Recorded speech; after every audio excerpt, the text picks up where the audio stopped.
For the pledge.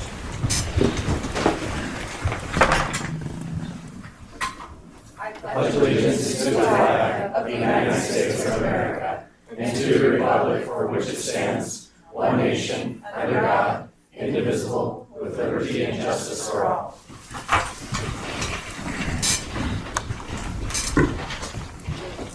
There's an MR on here. Dismiss the roll call, please. Counselor Bronson? An MR on here. Present. Counselor Hagee?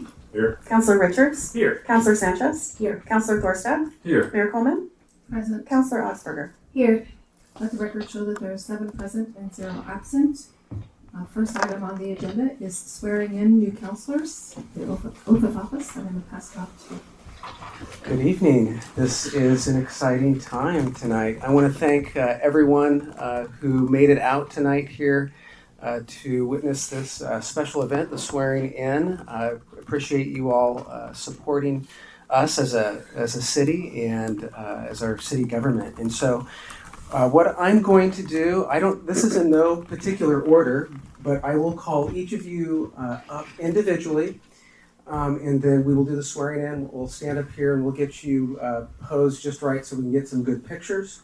After we do the swearing in, I just have a form for each of you to sign and then a certificate that you can keep. So the first person that we will swear in is Angelina Sanchez. Why don't you come on out?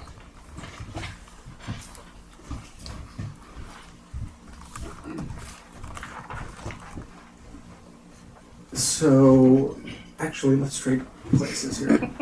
Does that work? That works. Okay, perfect. All right, raise your right hand. I, Angelina Sanchez, I, Angelina Sanchez, do solemnly swear do solemnly swear that I will support the Constitution and the laws of the United States that I will support the Constitution and the laws of the United States and of the State of Oregon, and of the State of Oregon, the Charter and ordinances of the City of Sweet Home, the Charter and ordinances of the City of Sweet Home, and the Council Code of Conduct, and the Council Code of Conduct, and to the best of my ability, and to the best of my ability, I will faithfully discharge the duties of counselor, I will faithfully discharge the duties of counselor, and I will faithfully perform the duties of the office of said city and I will faithfully perform the duties of office of said city during the period for which I was elected. during the period for which I was elected. Awesome, congratulations. Thank We will have you sign this right here. you. Right now? Yep. Okay. We'll have you sign it right now, and then I have a certificate for you. There you go. Thank you. Yes. All right, next up is Ken Bronson.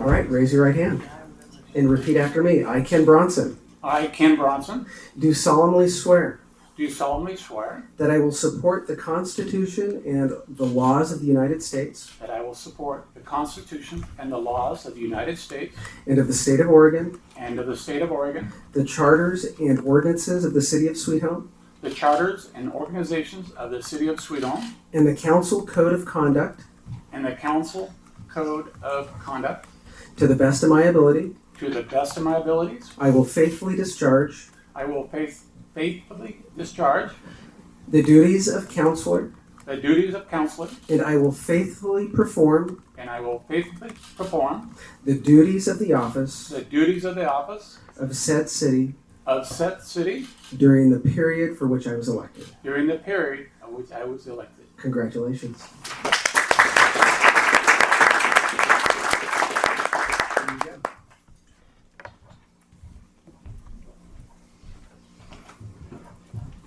Good job. And here is your certificate. Okay, next up, Chelsea Osborne.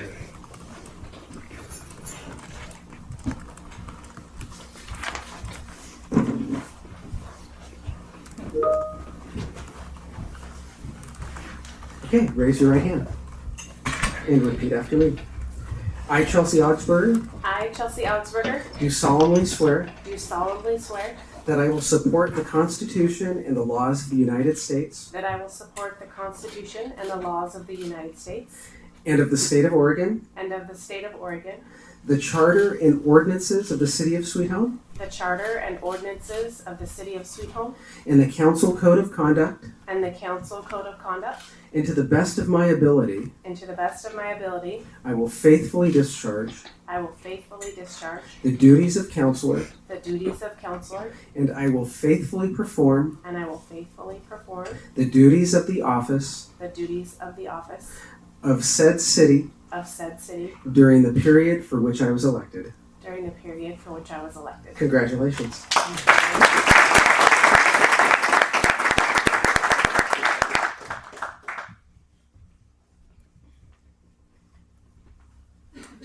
And there's your certificate. Yes. And last of all, Aaron Hagee.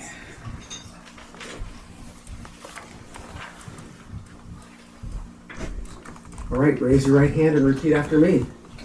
I, Aaron Hagee, I, Aaron Hagee, do solemnly swear do solemnly swear that I will support the Constitution and the laws of the United that States I will support the Constitution and the laws of the United States and of the State of Oregon, and of the State of Oregon, the Charter and ordinances of the City of Sweet Home, the Charter and ordinances of the City of Sweet Home, and the Council Code of Conduct, the Council Code of Conduct, and to the best of my ability, to the best of my ability, I will faithfully discharge I will faithfully discharge the duties of counselor, the duties of counselor, and I will faithfully perform and I will faithfully perform the duties of the office the duties of the office of said city of said city during the period for which I was elected. during the period for which I was elected. Congratulations.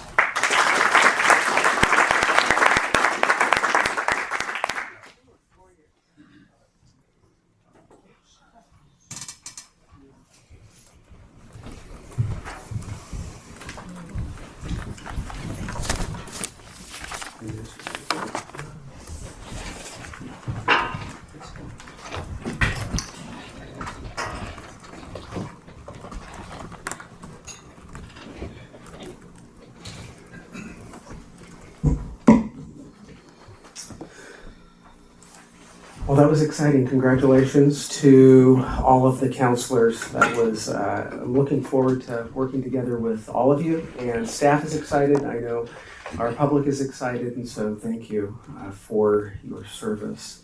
So next up, we're going to have nominations, and we're going to vote for the mayor here of Sweet Home.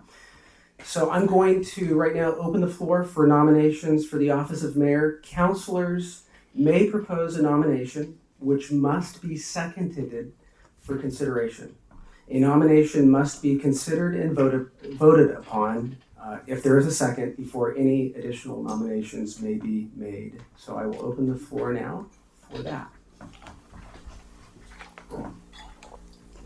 I'd like to make a nomination.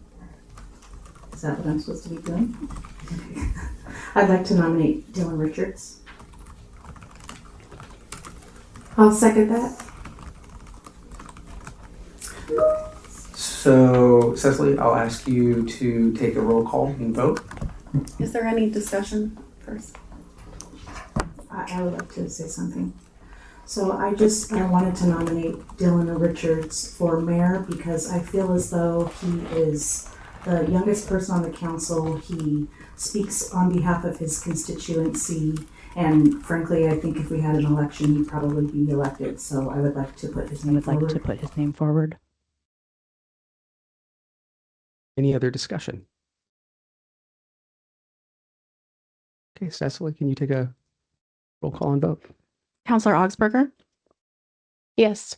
Counselor Bronson? No. Counselor Hagee? Counselor Richards? Yes. Counselor Sanchez? Yes. Counselor Thorstad? No. Mayor Coleman? No. Motion fails. Okay, we will continue to have the floor open for any other nominations for mayor. Again, councilors may propose a nomination which must be seconded for consideration. A nomination must be considered and voted upon if there is a second before any additional nominations may be made. I would like to nominate Susan Coleman for mayor. I'd like to second that. I'd like to open it for discussion at this point.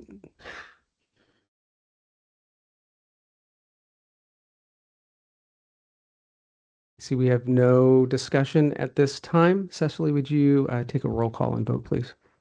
Counselor Bronson, Yes. Counselor Hagee, Yes. Counselor Richards, No. Counselor Sanchez, No. Counselor Thorstad, Yes. Mayor Coleman. Yes. I'm sorry, Counselor Coleman. Counselor Augsburger. No. Motion passes. Okay. Moving on to nominations and voting for City of Sweet Home President Pro Tem.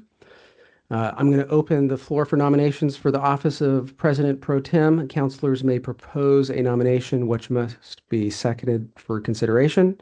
A nomination must be considered and voted upon if there is a second before any additional nominations may be made. So at this time, I will open the floor for any nominations. I will nominate Angelita Sanchez. I'll second that. Any discussion from council? I would like to decline the nomination. I do a new one. Would you like to amend your motion? Yeah, I'll amend it for Chelsea Augsburger.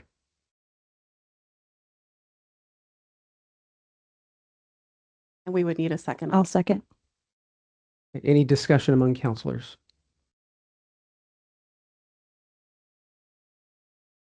May I?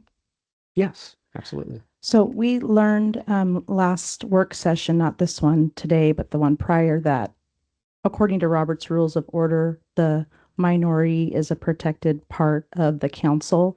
And so in the spirit of Robert's Rules of Order to protect the minority, since we just saw that we are in the minority, I would think that she would be the best person to serve as pro tem. Thank you. Any other discussion among councilors?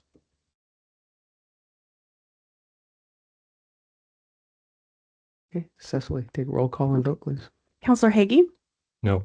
Counselor Richards, Yes. Counselor Sanchez, Yes. Counselor Thorstad, No. Mayor Coleman. No. Counselor Augsburger, Yes. Counselor Bronson. No.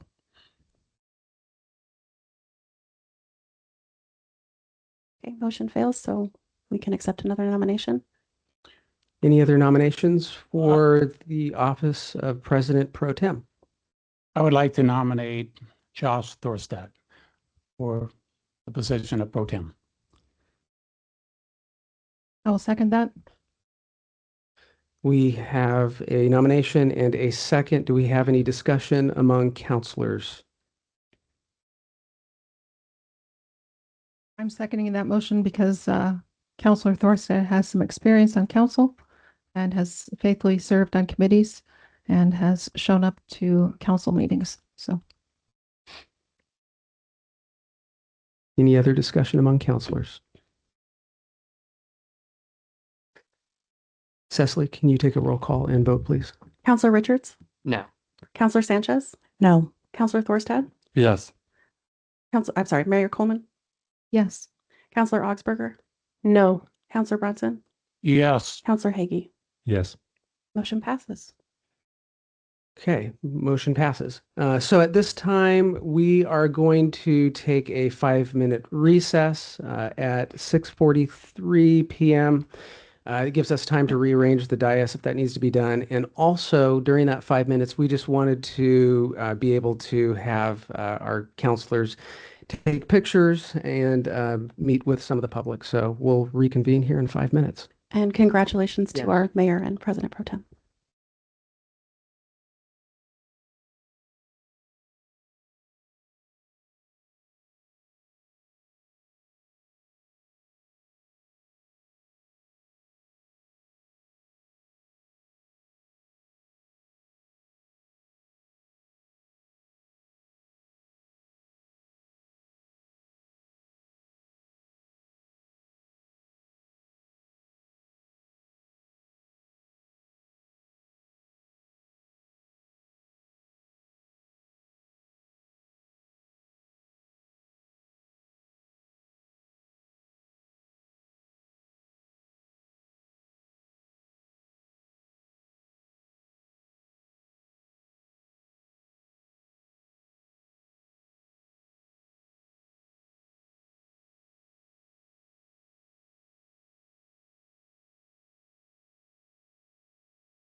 Okay, the meeting will reconvene at 6:49. Okay, so roll call, please, again. Counselor Augsburger, Present. Counselor Bronson, Present. Counselor Hagee. Here. Counselor Richards. Here. Counselor Sanchez. Here. President Pro Tem Thorstad. Here. Mayor Coleman. Present, please let the record show that there are 7 present and 0 absent. Moving on to the next item on the agenda is consent agenda. There are 3 minutes in the consent agenda. You are always welcome to pull something out to discuss it within the meeting, or just make a motion to approve the full consent agenda.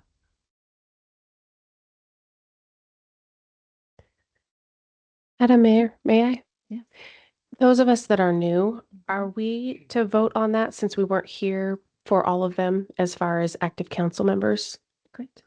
Yes, you can go ahead and vote on them. Thank you.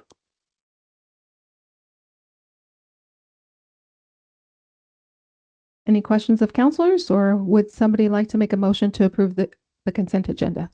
Motion to approve consent agenda. I'll second that. I have a motion and a second to approve the consent agenda. Cecily, please call for a vote.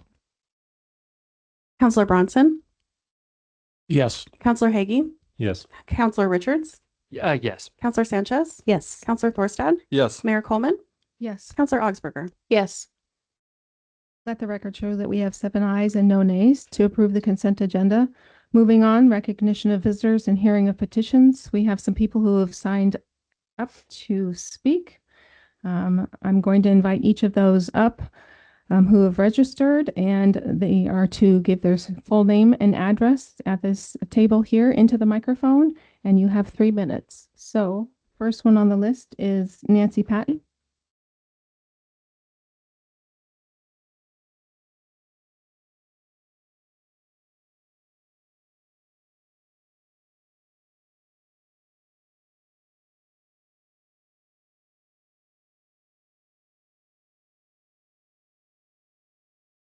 Nancy Patton, 3041 Foothills Drive, Sweet Home.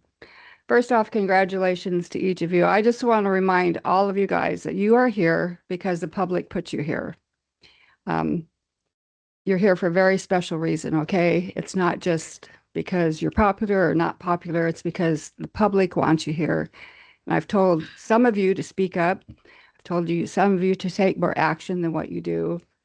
And anyway, my thing, why I'm really here tonight, it sounded to me like there's still a division, and it almost makes me cry. I never thought I would see that again on this council. So that's kind of hard, and I pray that all of you guys learn to work together. It doesn't sound like all of you like each other, and that saddens me. But I would also like to talk about, I've talked to Susan before about this, about having a state of the city. I've lived back in Sweet Home now for at least 18 years. I think that there's a lot more that you guys can do for the city. It's not the chamber's responsibility. I believe it's the city's responsibility. When I lived in California, we had neighborhood get-togethers where people would come and they would talk. I know, Susan, you do the coffee at the coffee place, but there's got to be more. You know, the average person put all of you here. It wasn't the business people that put you here. There may be a few, but the average person put you here, and they need to hear from you. They need to know what's going on in the city. There's a lot of things that either people aren't on Facebook, they don't read the newspaper. There's a lot of things that people really would like to hear. And a few years ago when we had the COVID, we all met it down at the Sankey Park. Why can't we do more things like that? Get together and just talk, tell everybody what's going on in the city. I do know that Share has started up again. We're working on that, a Sweet Home active revitalization effort. So I'm hoping that that's probably going to have a lot to do with more things going on in the city rather than leave it for the chamber, which is more for business. But I'd like to see all of you guys at more events, more activities, not just the mayor. You know, a few of you do go, I understand that, but you need to show up more so people know who you are, that they voted you here and they want you to be there, be a face for the people. I do want to say I brought my family with me tonight, my husband, Ashley, and Tyson. I'm going to cry for Tyson. I wanted him to see this was inauguration for you guys, and that's important. He's going to go to school tomorrow and he's going to talk about it. So Monday, when we watch the inauguration for our President of the United States, those things are really important in our family. So I just encourage you to really work together, okay? I want you to work together more than anything. You guys, you were here, you were put here by the people because we trust you to work together. Saved by the bell. All right. So thank you. Thank you, Nancy. Moving on, David Lohman. Name and address.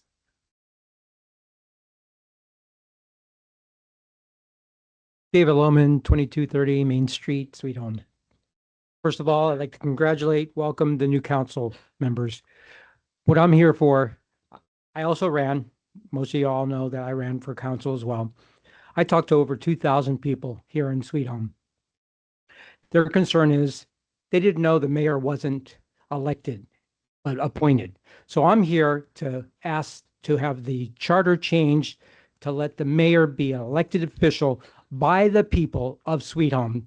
That's what the majority of people that I talked to, the 2,000, they want the mayor to be elected.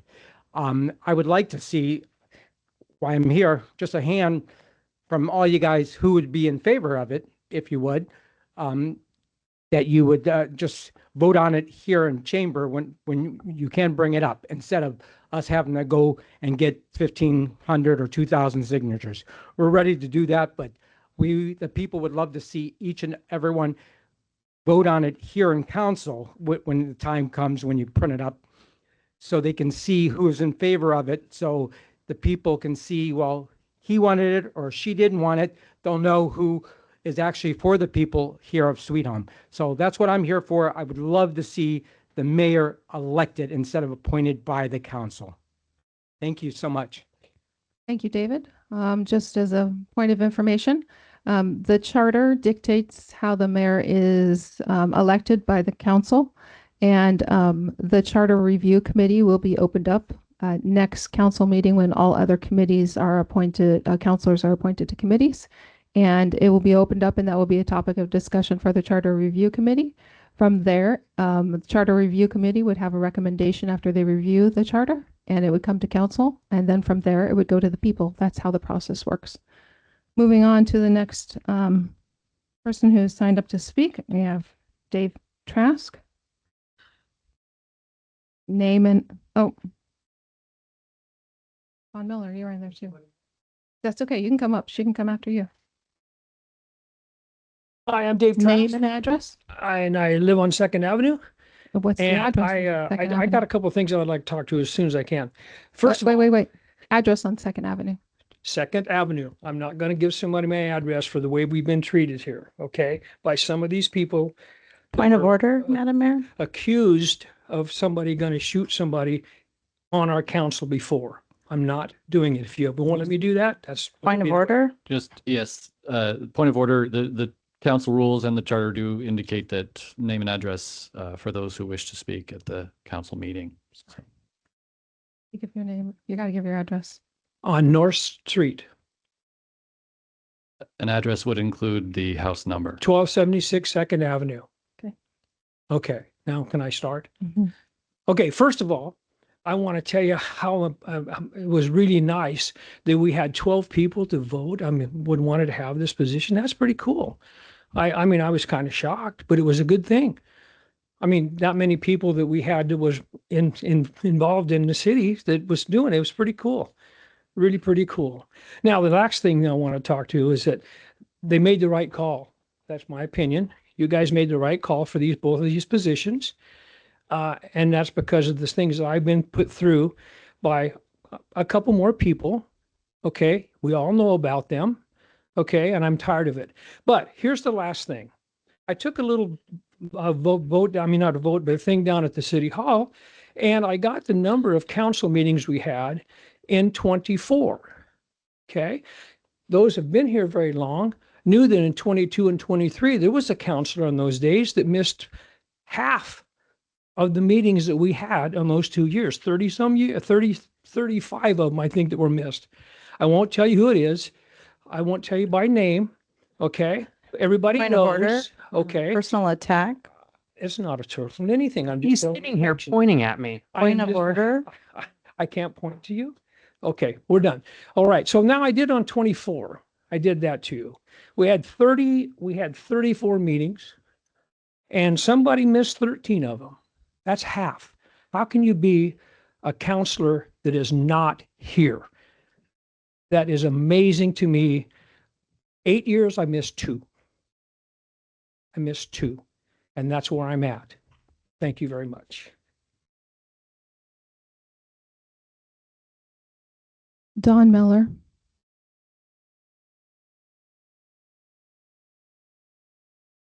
Name and address. You have 3 minutes. Don Miller, 331 8th Avenue, Sweet Home, Oregon. I am floored. I'm sorry. Our last speaker, I'm floored.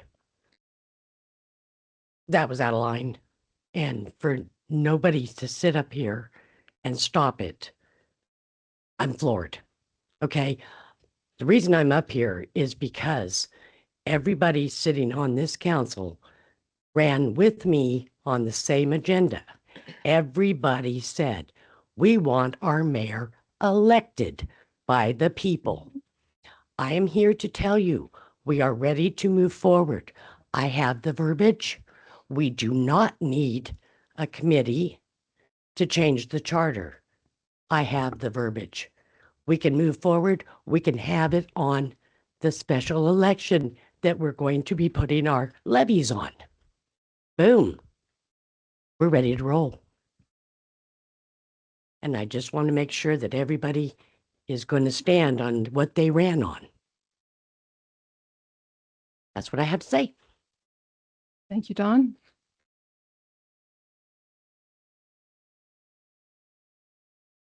Moving on to the next item on the agenda is new business, request for council action authorizing a recycling service provider to receive funding. Good evening, Madam Mayor, Council.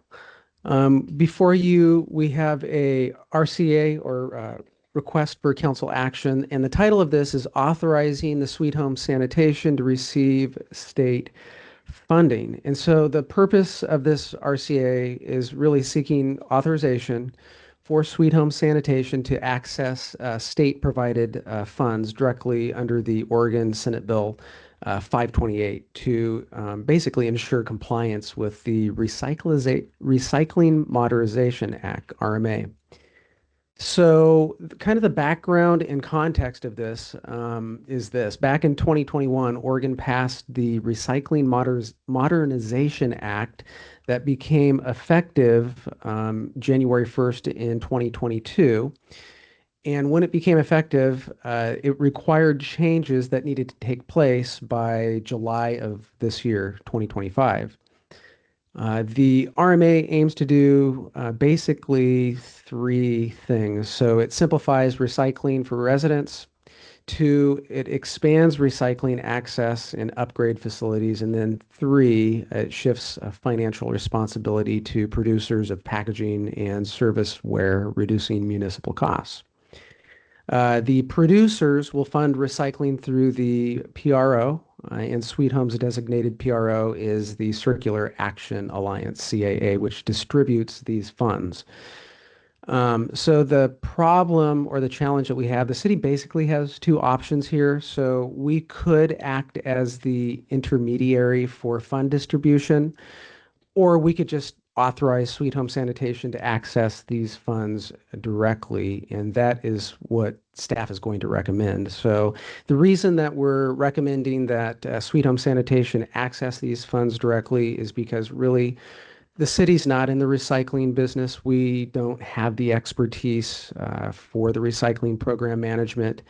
Really, we don't want to act as an intermediary to distribute those funds. It's going to take up staff time. It's going to cost us money in the long run in order to do that. And really, Sweet Home Sanitation has a proven track record, and they've been doing a good job with managing their funds anyway. So with that, the financial implications to this, there's really no anticipated cost to the city if we have them retrieving those funds themselves. However, if we were to take that on, obviously we would insure or incur costs ourselves. So, the options before you, there's three options. One is to take no action at all, requiring city staff to manage these funds and distribute them to Sweet Home Sanitation. Two, you could partially approve the fund access. Or three, which staff recommends, is to fully authorize Sweet Home Sanitation to directly access and utilize these funds. And basically, they're using their expertise that they already have to ensure efficient service delivery. So with that, I'll be happy to answer any questions, and council can discuss this.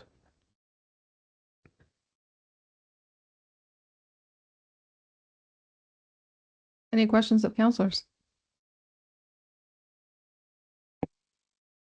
In my mind, if it saves staff time to not take this on, Looks like a no-brainer to me. Don't get into something we don't know about. Option number 3. do I hear a motion? I'll second that if that is a motion. Was that a motion, It's Council? not a motion. Not a motion. Oh, can I make the motion? Okay, I'll make a motion to approve option 3, which will authorize Sweet Home Sanitation to request funding as proposed. I'll second. We have a motion and a second to authorize Sweet Home Sanitation to request funding as proposed. Cecily, please call for a vote. Counselor Thorstad, Yes. Mayor Coleman, Yes. Counselor Augsburger, Yes. Counselor Bronson, Yes. Counselor Hagee, Yes. Counselor Richards. Yes. Counselor Sanchez. Yes. Let the record show that we have 7 ayes and no nays. Moving on to the next item on the agenda, third reading of ordinance bills. We have request for council action, ordinance number 6 for 2024. Yeah, good Staff evening. report. Yeah, good evening, Madam Mayor, Council. Again, as you may recall, at the previous council meeting, we already held the first and second reading of this HPS, or Housing Production Strategy ordinance. And so tonight, I'm just going to proceed with the third reading of the ordinance by title only as required.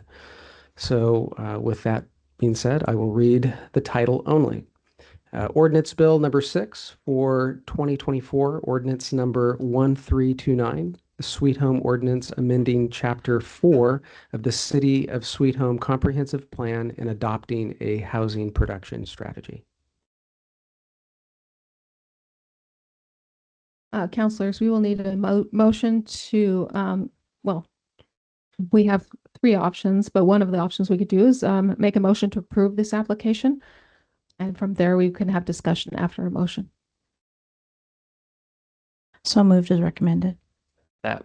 I have a motion and a second to approve application LA 24-021 to adopt the housing production strategy and conduct a third. Well, we don't need to conduct a Point of third. information, Madam Yeah. Mayor, it's to approve the ordinance. The application's already gone through the process, but this should be approving the actual ordinance. Yeah, I think there's a typo there. Thank you so much. Approve the ordinance. Now we can have a discussion and then we'll call for a vote. Yeah, I've got something to say on this one here. We got a lot of you folks here in the room that probably haven't had time to look at this ordinance or to read it. It's 110 pages, so it's quite lengthy. So, but it's an important thing. So I'd just like to take a few minutes here, just a quick roundup of what it is. Okay, let's go back with population here. Population of Sweet Home in 2010 was 8,945. In 2020, it was just shy of 10,000. In 2022, it went over the 10,000 mark for population. And that kicks in a whole new set of rules and regulations down the line. So essentially, that's what this HPS, I'm going to just use the acronym for, does. And it's a plan for the housing for the next 20 years, from 2022 to 2042.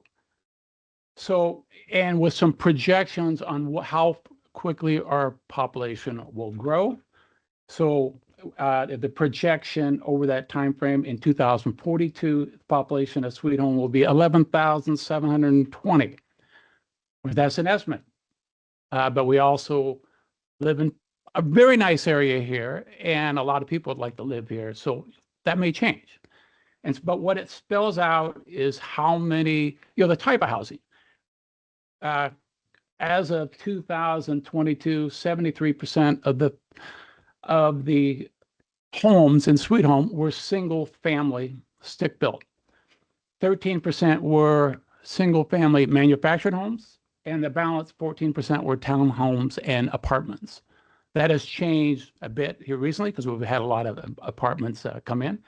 So the projections down the line are 2042. Now, this doesn't mean that the whole city is going to change, and this is just a projection. This is just what the state has, and feds wants to see.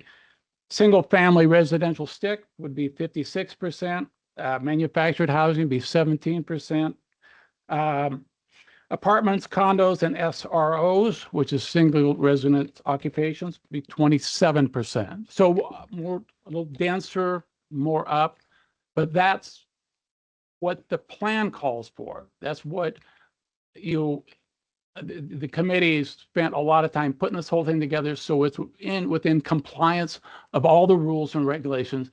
That doesn't mean we're going to go there. That's just a plan. We can do whatever we feels best as a community.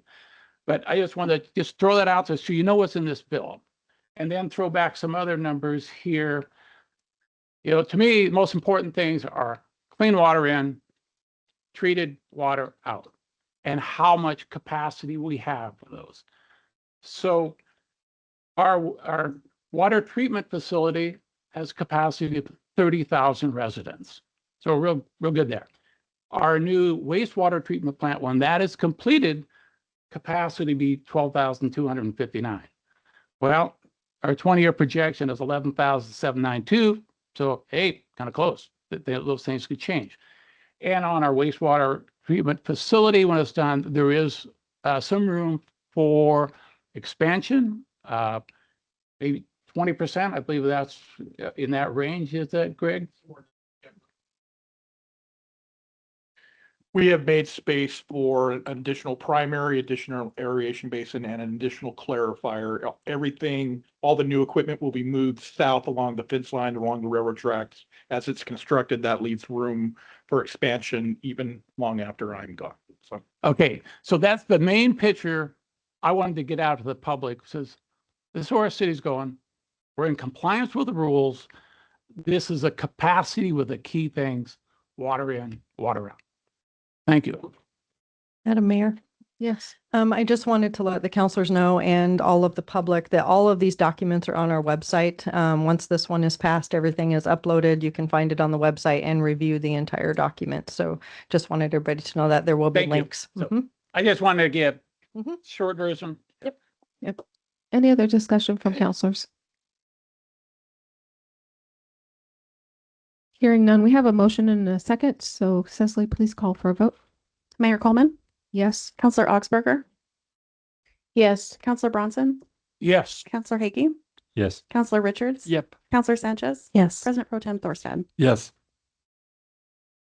Let the record show that we have 7 ayes and no nays to approve this ordinance. Moving on, reports of committees. We have some minutes in this, and I want to say thank you to Cecily for including those minutes from those committees. For the new counselors, if you would like to, or for all counselors, let me know if there's specific committees that you would like to serve on. Counselors are, it's expected that a counselor will serve on at least one committee. There are some regional committees and our local committees, and the committees are the best way to hear from the public and to have public input on city business. So it's a great place to ask for or hear from community members who serve on these committees. So if you guys have interest for specific committees, those will be assigned next council meeting. If you have any questions or if you would like to provide any information regarding any of these committees, if you sit on them, please let me know. Moving on, department reports. We have 5 department reports in our packet this evening. And I just want to say thank you to the department heads for providing that information. Is there anybody that would like to highlight things from their reports? I'll start out. PD will give a report. Also, would like to say I made a last minute decision during our work session and asked Director Brown to give a high level municipal finance overview. I thought it would make more sense to combine it with our Q2 report.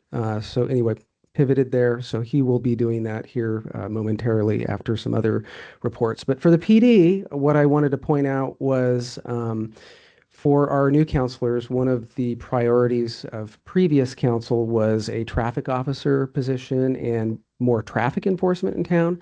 If you take a look at the numbers for the year, mainly in the traffic enforcement section, so we have an increase in citations and stops. So total citations issued were up 14%, a little over 14%. Traffic stops for the year were up 4.5%. DUI related trends, so arrests associated with DUIs, they increased by 57%, which is pretty good. And then as a result, I would like to think there's a correlation here that motor vehicle crashes, so total crashes are down by 3%, injury crashes are down by 10%.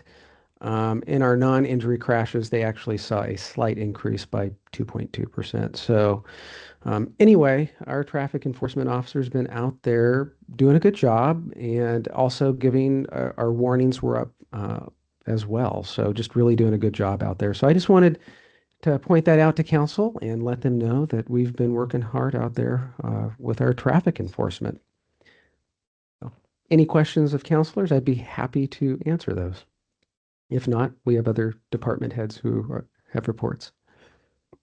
Yes, we'll just take it around the horn. Congratulations, Mayor. Welcome, counselors. I have a report. It's not on? Oh, better? Thank you. Sorry. Well, welcome.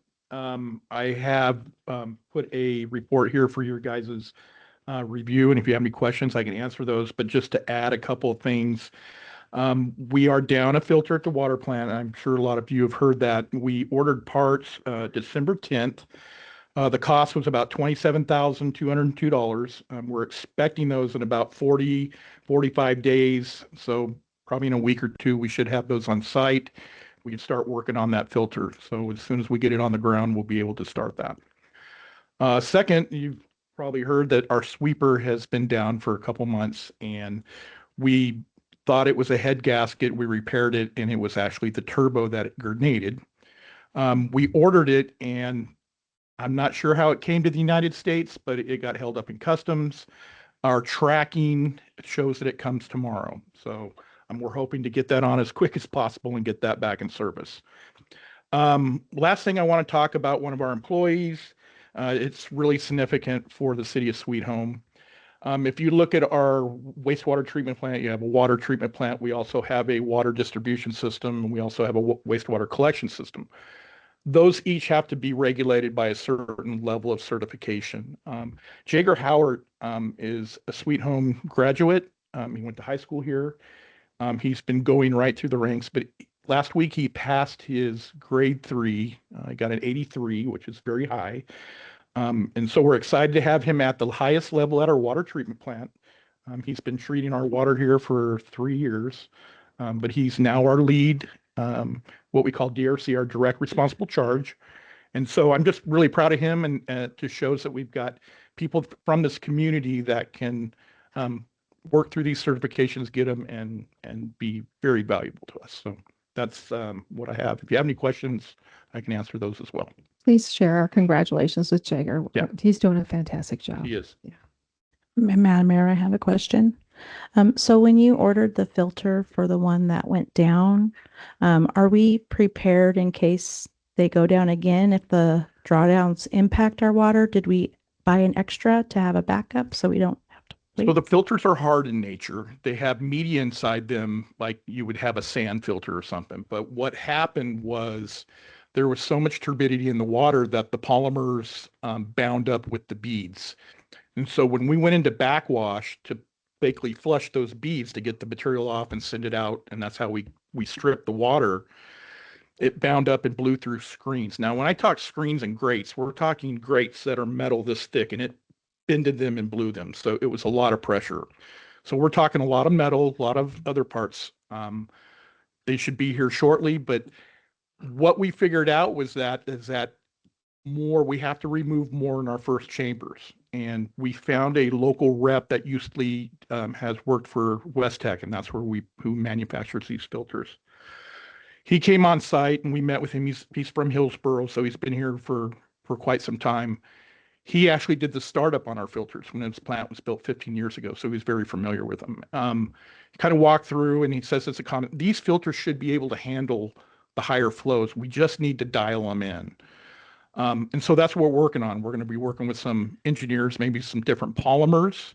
We're also going to probably look at our injection points of where our pH adjustment is, move it more to the front of the filters. So there's some things that we're going to do to help mitigate that, if that answers your question. It's complicated. It somewhat answers my question, but in case of another filtration breakdown, do we have an extra one on the shelf? These don't come on shelves. Well, These they're get huge. manufactured. So we can't buy two and have one waiting in Well, case it goes down again? The filters themselves are over millions of dollars. They're hard. You've been out to the water plant, right?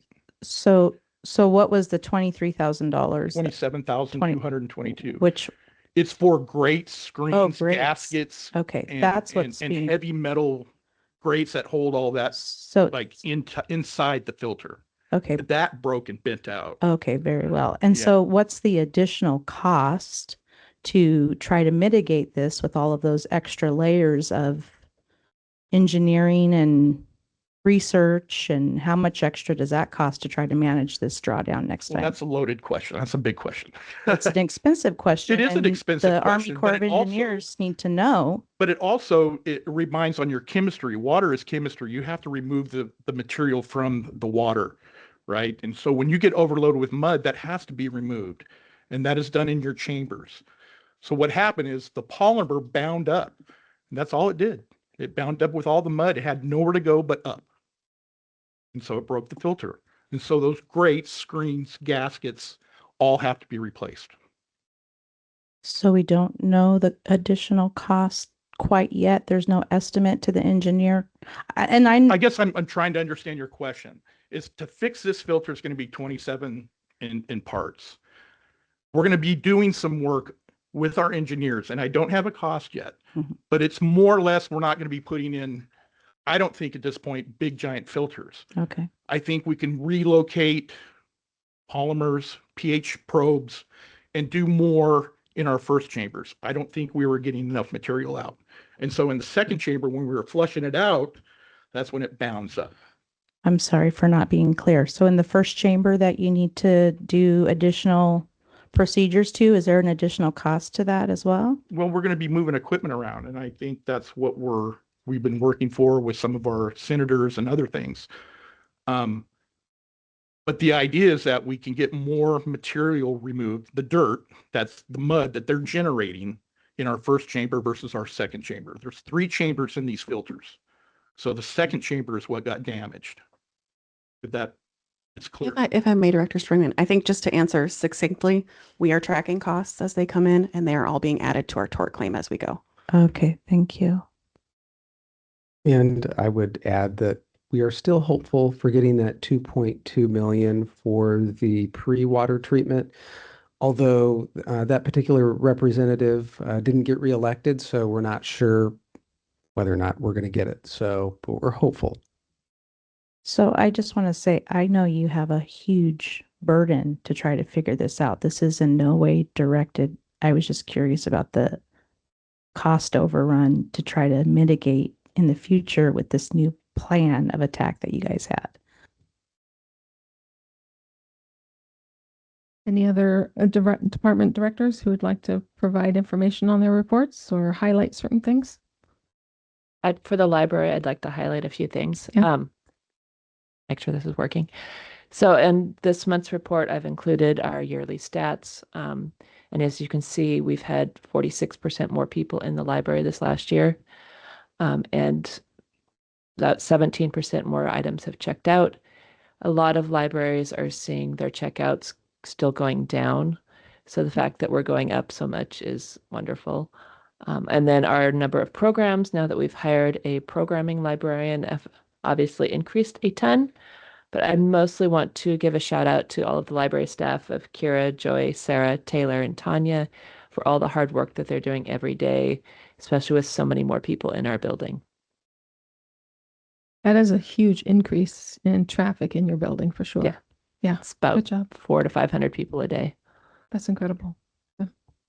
Any other questions from anybody? Okay. Mine's the second meeting. I think we're on to Finance Director Matt Brown. So I just have a short 256-page slide. Okay. So we can just kind of jump right in. Can you do that in 5 minutes? Probably eight Okay. minutes. Let's go. So for those that are new, I'll introduce myself. My name is Matt Brown, and I'm the contracted finance director for the city of Sweet Home. So I came to the city probably about mid-23, I think. Mm-hmm. Sounds about right. 2 city managers ago when you had an interim city manager. And at the time you were going through an opportunity to see if you needed additional staffing. And so there was, I think, some internal discussions on whether you should need to add additional staffing. And so I was brought on to do an initial review. During that time, your finance director left for another position. I started filling in on the interim with the additional workload taken on by some of your current staff here, as well as the work that I'd been doing remotely. We kind of worked out initially how it started, and then it just kind of kept going. And then I haven't been asked to leave yet. So that's a good thing. But so you guys know I have my own consulting business, Matt Brown Consulting, that I do financial and HR management work for cities across Oregon, as well as I have a full-time job in Eugene as well. So I do this on my evenings and weekends because I just love what I do and I still have the energy to do it. So I'm going to go through the quarterly financial report for you tonight. I'm going to go give you some high-level information about revenues and expenditures for each of the areas and funds. You're going to get probably, as your city manager mentioned, a 30,000-foot level of how things look in the city. You'll also then probably get a little bit more of an in-depth review when we get time to go through the budget committee meetings. So I think we're planning on 2 meetings this year to make sure that nothing feels rushed, so that you have time to answer questions, go through anything in a little bit more detail. As you know, we have new city councilors and probably have a couple or one or two budget committee members that may be new as well. So please feel free to interrupt me at any time you have a question, and I'll go ahead and get started. So on the first page of the quarterly financial report, you'll see that I talk about the general fund. The general fund is the main operating fund for the city. It is essentially where you put departments that do not make money to sustain themselves. So we pool a lot of our general fund resources. This would be your property taxes, general city revenue sharing that you get from the state, as well as some support service charges that we charge other funds. So for things like the library and the police and public works, we actually charge them a service for doing payroll and AP and those types of things. So those charges are seen as a revenue to the general fund. One of the great things about the city of Sweet Home is that honestly, you have a separate levy for your library as well as your police. That is pretty different in the state of Oregon, and you should feel very lucky that you have these things because they relieve a lot of the stress of the general fund that other cities have to take on. Especially police is a very expensive operation for most cities, and it is typically one of the largest expenses of a city in their general fund. So when we talk about budget cuts as far as other cities and everything, they're having to cut police officers and those types of things. City of Sweet Home is very lucky that they don't have to worry about that because it's in a separate fund. It gets funded completely separately out of the general fund, which also gives your general fund departments a little bit more money to operate. So within the general fund, you have your general administration. That is typically your city manager. You have the city council department, which is paying your stipends and appropriation or appropriated salaries and stipends, taxes, those kind of things. Also provides you a little bit of money for any kind of professional development or training that you do as a council. You also have the community and economic development department, financial services, municipal court, parks, community center, and then general services, which are typically where we put things that are charged to the entire city. This could be a portion of insurance. It could be utility charges that we see for this building. Instead of trying to charge and piece out every single department and how much floor space they have in the building and those types of expenses, we just kind of do a general overall for the city in general for this building for something like utilities. Any questions on the general fund? Okay. So jump to the public safety fund. So as you saw in the work session, you guys have obviously a separate levy for that you go out for every 5 years that gets approved.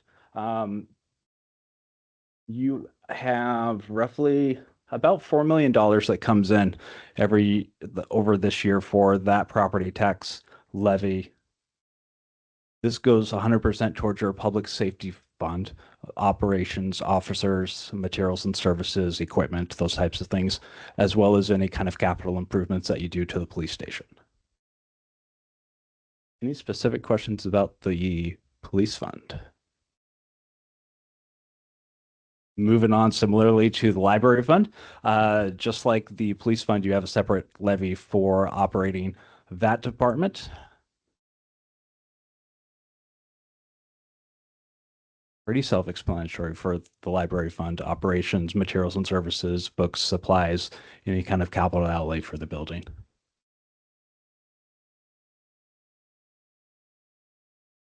Next fund I have on there is the transportation fund. So in the transportation fund, most of your revenue for this fund comes from the state gas tax. You get a percentage that is purely based on the League of Oregon Cities and your population estimates for the year. That estimate is done when the League of Oregon Cities presents their state share revenue reporting, which is typically done a little bit before budget time because it tells you what your population is, what the rate per person is on your city, so that I can calculate what to budget for those types of funds. Other than that, your public works staff is split up between several funds: your water, sewer, and your storm fund, as well as your transportation fund.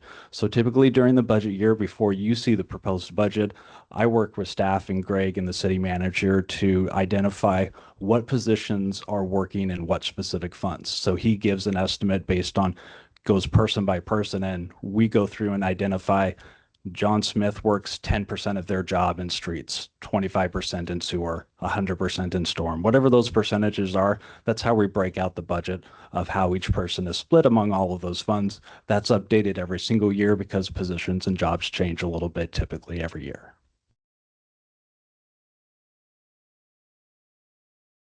For things like your transportation, water, sewer, and storm, you will hear us talk about the master plan a lot. So for those typical funds, I would recommend about every 5 to 7 years updating those master plans. Those help you identify what projects need to be done. So street improvements, water main replacements, those types of things, as well as identifying any kind of costs associated with those projects for the future. That helps. What I do is taking that master plan, what the projects are anticipated to be over the next few years, and then figuring out your rate model for how much you're charging for water, sewer, storm. Any questions on transportation? Feel like I'm going really fast.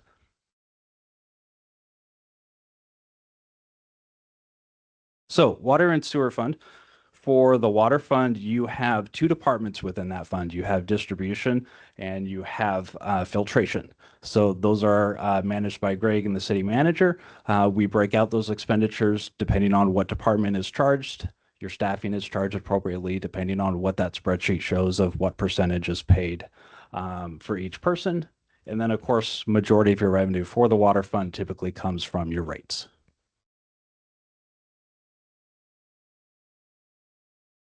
So same thing for the sewer fund. You have two departments that are identified in there. You have your sewer collection and then your sewer plant. Same thing as the water fund. Your expenses are split up by department. Your staffing is split up by department. Most of your revenue comes from your sewer rates. Stormwater fund. That is your last enterprise fund. I should mention too. So your water, sewer, and storm, we identify those as in the finance field as enterprise funds.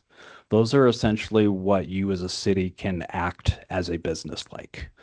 This is where you set the rates, you set the staffing, you can determine what projects you want to do, but it is the really only true area in governmental funding and finance that you can operate somewhat as a business.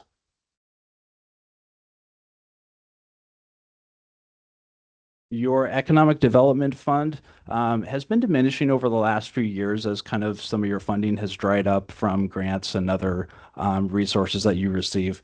But you typically use that funds for, I believe, some of your grant programs within the city for businesses to apply for grants to doing facade improvements and those types of things. Those are typically funded by grants or money that you may get from the county or the state for specific economic development projects.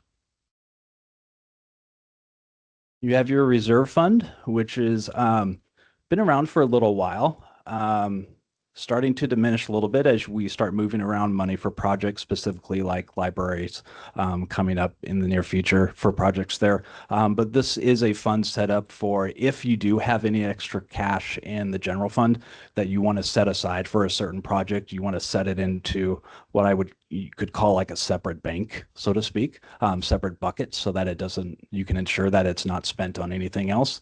That is a bucket that you can put money in to ensure that you have money for the future. If you want to save up for a certain project and you want to put 50 grand a year every year or 100 grand, something like that, that's where you would put those funds to make sure that they're not spent on anything else.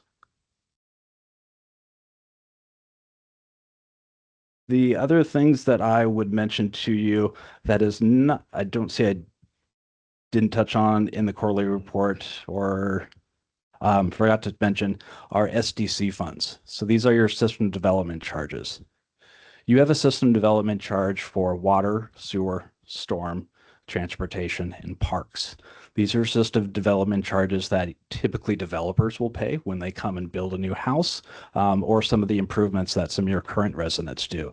It's a charge that is specifically set up. It is intended for someone new who's coming in to pay their fair share of the system for any improvements in the future that may increase capacity needs.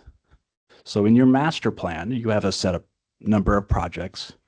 What we like to do is identify what projects are SDC eligible. And so SDCs are a very strict item in the state of what you can and cannot spend on. There are many projects that are not SDC eligible because they do not increase capacity in any way. When a master plan project is identified as a system development charge eligible project, it typically gives a percentage of what that project is eligible for. So if you're, say, replacing a water line and your improvement plan says that it needs to increase 2 inches for the size of a water main.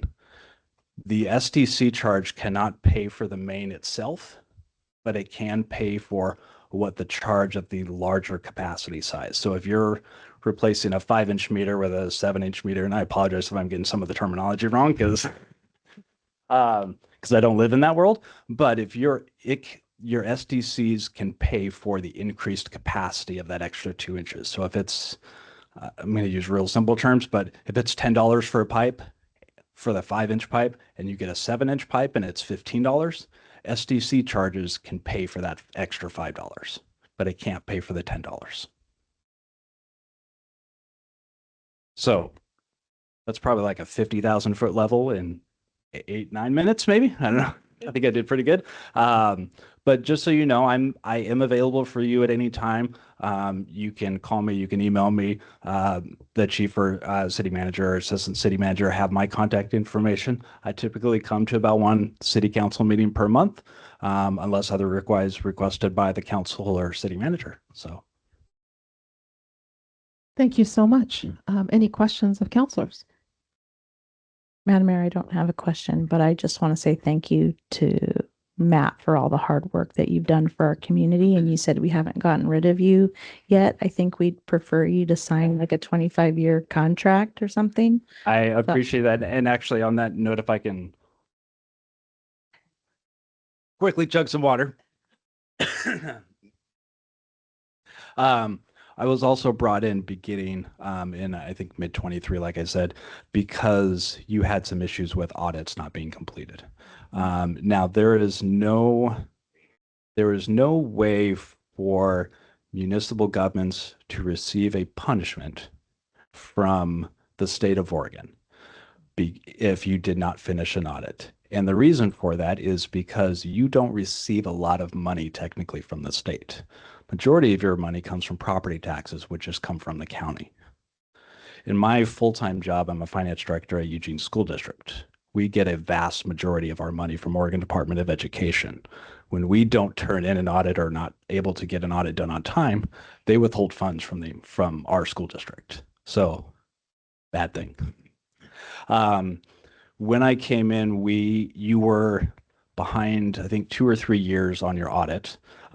So when I got here in 23, we had worked to complete your 22 audit. We are almost done with your 23 audit. I have one more piece of information to receive or to give to the auditors for them to start drafting your financial statements to be done with 23. Sorry, talking too fast.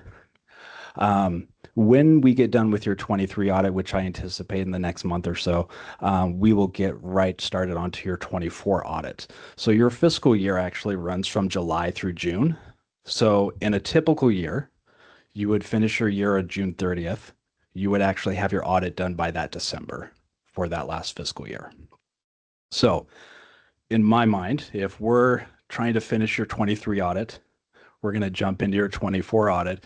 And please keep in mind that CPA firms that do governmental audits are hard to come by these days. And so the legislature and the state of Oregon knows that there's a shortage of CPAs and auditors within the state that do this kind of audits. So you have a good firm that's working with you. They work with a number of other organizations as well. But we try and do the timing of your previous audits in between the busy season, which is typically May and June for interim audits. And then September, October, November, December, that's the busy season. So we typically can't do any extra work during that time because your auditors are busy doing audits for other cities and organizations. So we try and capitalize on the downtime and trying to finish up your audits. Like I said, we're going to finish your 23 audit here, get started on your 24. My hope is that we're done with your 24 by the end of this year. Then we'll start your 25 audit, be done with that typically about 4 or 5 months, sometimes 6, and then we'll get you back on track. So we're on track over the next probably a year or so to be back on schedule. That's my plan as of right now. And if anything changes, I will let you know. I have a question in light of audits. So our WIFI alone is waiting for the 23 audit to be finished or the 24 audit to be finished? In a perfect world, 23 and 24. Okay. I think last time we spoke, I think they would accept the 23 audit. Okay. And then you could move forward, if I recall. So as soon as we get that 23 audit done, we will definitely start working on that WIFI loan process. And for the new counselors, the WIFI alone has to do with our wastewater treatment facility that we need to get in gear. So thank you. Any other questions of counselors? Thank you so much, Matt, for your work and for going over all of that information for us. Next on the agenda is reports of city officials, city managers report. Good evening, Madam Mayor, Council. So I have a few things that I want to highlight this evening. First Avenue, one of the things that was a priority over there was to get some new signage for no through trucks. And so recently we had the signage poles adjusted. Excuse me. So the 10-foot poles on both ends of First Avenue have now been replaced with 14-foot poles to increase the visibility over there. So that was a good thing. And then another thing that we did was some enhanced messaging. So we added 30 by 36 no through truck signage above the existing 20 by 24 signs, just to kind of reinforce that message on First Avenue. So we're hopeful that will have some kind of an impact so that anyone who is on there driving can see those signs better. So I just wanted to let the public know and our residents on First Avenue that that we did make that change there. The next thing I wanted to bring up to council was our Festival Street project on 13th Avenue and also the one-way conversion. So there will be a one-way conversion here in the near future so that traffic going onto 13th from Main Street, the one-way will be from the north to the south. And I was made aware of some comments that were made on social media about Festival Street. Some comments related to, hey, I wasn't aware of this, or was there any public input on this? And so, which kind of got me thinking, I want to look into it myself, being newer in this role and kind of see what is the history on Festival Street. So I did do some digging, wanted to kind of just update council on the history, and then also just for the public to know what's been done on this. So the overview of Festival Street is really kind of a big deal, is a pivotal component of the downtown streetscape and parking plan. And this was actually adopted by City Council back in March of 2022, following 2 years of public engagement and planning. So basically, the big idea or goal is to transform 13th Avenue into this kind of flexible, multi-purpose space that serves as not only a functional street, obviously, but also a hub for community events like, say, farmers markets or festivals or outdoor gatherings. The key features of Festival Street are this: improved pedestrian experience, so like wider sidewalks, some really cool lighting and landscaping, enhanced walkability. Secondly, flexible use, so the street, can remain open for traffic, but also be closed for, events in that area. So also, we wanted to see economic growth, right? So one of the reasons that the old feed store was looked at and purchased by the city, it's right there on Festival Street, and we want to see some cool things happen right there. And so it was very attractive to take a look at that property, and since it's right there. So we really want to encourage visitors and residents to spend more time in the downtown area supporting all of our local businesses in the downtown. And then lastly, another feature for that is our community identity. So Festival Street is going to reflect Sweet Home's culture, history, connection to the outdoors, and really kind of becoming a cool, like, central area that people can gather. And if I understand correctly, kind of the timber logging theme was chosen for that. The timeline for that project, in April 2020, council prioritized the downtown streetscape and parking plan as part of council goals. In 2021, there were 3 public meetings and an online survey to gather community input, shaping the vision for the project. So there was some considerable feedback from the community on this. And then back in March of 2022, council formally adopted the downtown streetscape and parking plan.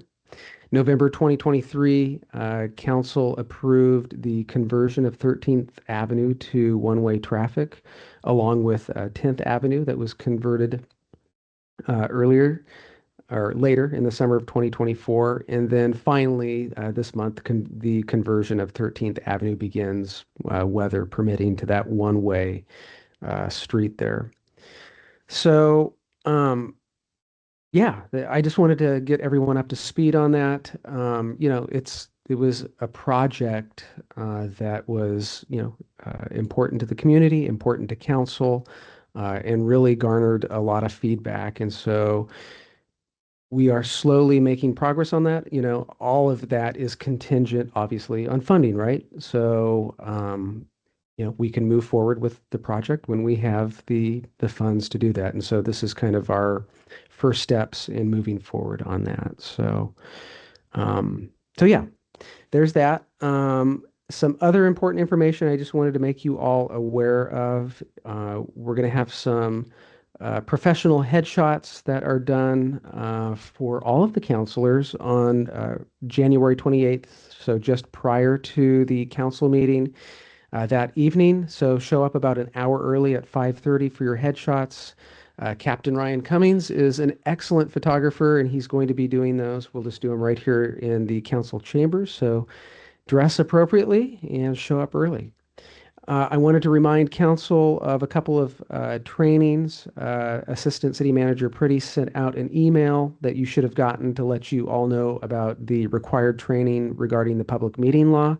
If you're interested in a in-person training session, there is going to be one in Lebanon on January 22nd, later this month. And then finally, just a reminder, we have the League of Oregon Cities training that will be here in council chambers on February 28th at 5:30 p.m.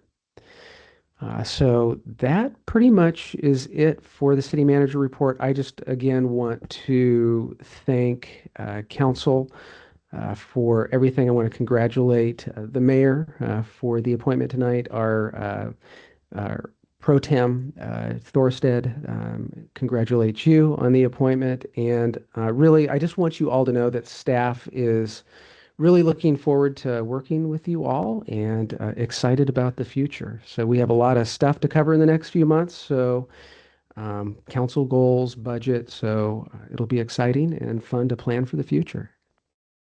Thank you so much.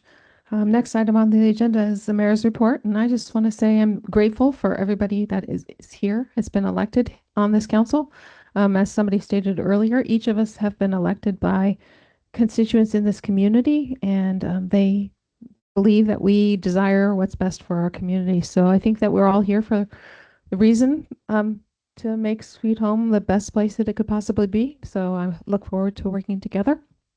I want to thank the public and all of the community for participating in this process and caring a lot about our community. I love that about Sweet Home. I also want to say I'm just grateful to the school district. I was late to the work session because I didn't see the meeting on the calendar, but I also was really excited about going to the unified basketball game tonight. And I'm just grateful for the school district for valuing everybody in our community and giving them the opportunity to play in sports. I think it's just a wonderful thing. So that's all I had to share tonight, and thank you. Moving on to the next item on the agenda is council business for the good of the order. Madam Mayor. Mayor, I just want to say congratulations to you and Josh. I don't hold any ill wills, unlike past counselors. And I just want to say I look forward to starting from a fresh start, and I want to congratulate you again. Thank you so much. Congratulations. Madam Mayor, may I? Yes.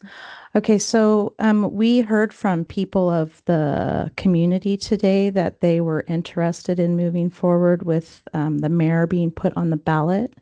And so we had a work session prior to this council meeting, which coincidentally is talking about a special election in May. And so because of concerns with resources, as that's always been the case for mayor on the ballot, I would like to consider moving forward to kill 3 birds with 1 stone if we do move forward with both levies, to have the language for the charter review prepared. I would like to have a work session if we could have a consensus. I also have language for charter review. vote by the people that was prepared by attorney for Secretary of State Dennis Richardson. So I would love to have Blair look over that and get a work session scheduled so we can have all three things on the item on the ballot for the special election. So, point of information, Blair. Sounds like Counselor Sanchez would like something done. Is there a process? What's the process? For charter review? Yeah. Typically, and I can investigate further to see if there are other ways of doing it, but in the past, the way the city has typically operated was to appoint a separate charter review committee that's separate from the council. And the reasons for that are mainly to kind of insulate the council from any of that, from that process. In other words, a lot of the charter affects you, all of you personally. And so it's not always the best optics to have the council directly involved in adjusting the charter. And so that's why typically a committee has been used to move forward with that. So that is the way the city has typically done it. And then the committee returns a report to the council, which is then placed on the ballot. If citizens are interested in bypassing that method, citizen petitions, of course, can always move forward. That's the right of every Oregonian. If the council would like to fast track that council review committee, I see no reason why that couldn't be done either. When it comes to other methods, I can certainly research that and see what is a possibility. Because of the concern of counselors influencing how the charter can turn out, and the charter review committee would have more community members and less counselors on it, I'm not interested in fast tracking it. I'd like to hear from the public and the community members, because I think there's many other opinions that we are not hearing from besides those that come to council.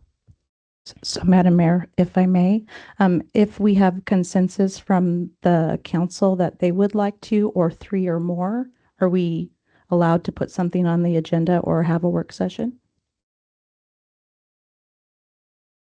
So a work session specifically on appointing a charter review committee or bypassing that and Bypassing. That's what she said. I mean, you can certainly have a work session on any topic that is a city topic. So certainly that's an option for you. As to the legality of that method of changing the charter, this is the first time I'm hearing about it tonight, of doing it differently. I can certainly look into it, but I don't have an exact answer for you tonight. So my only concern is that we have been denied the mayor being approved to put to the ballot because of resources.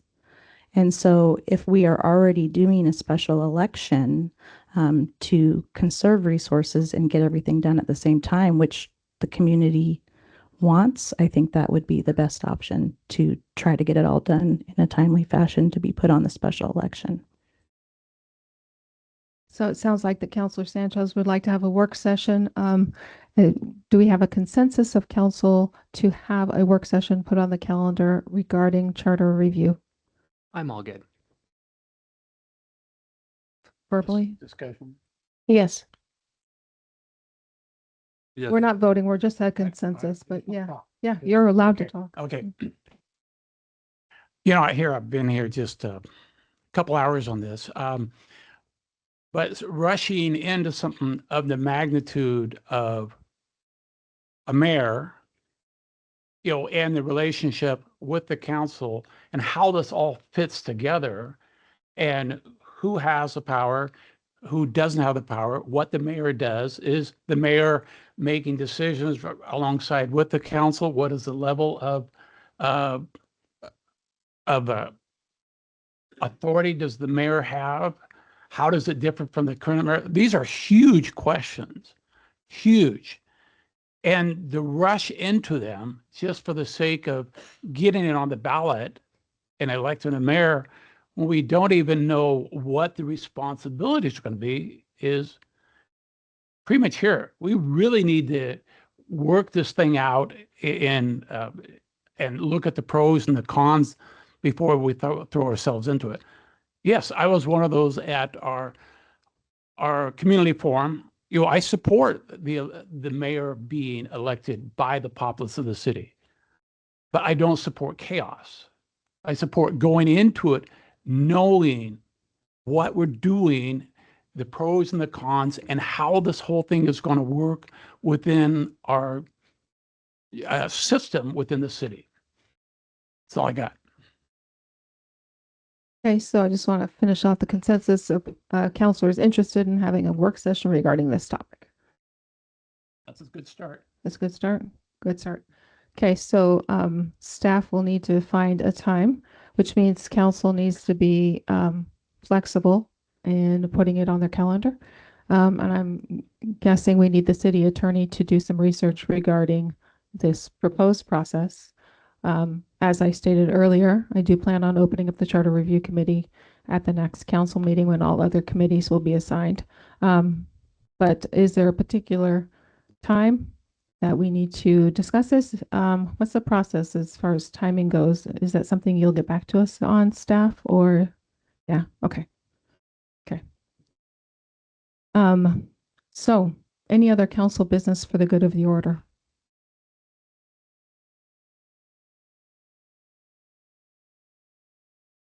Hearing none, I will adjourn this meeting at the timer out there.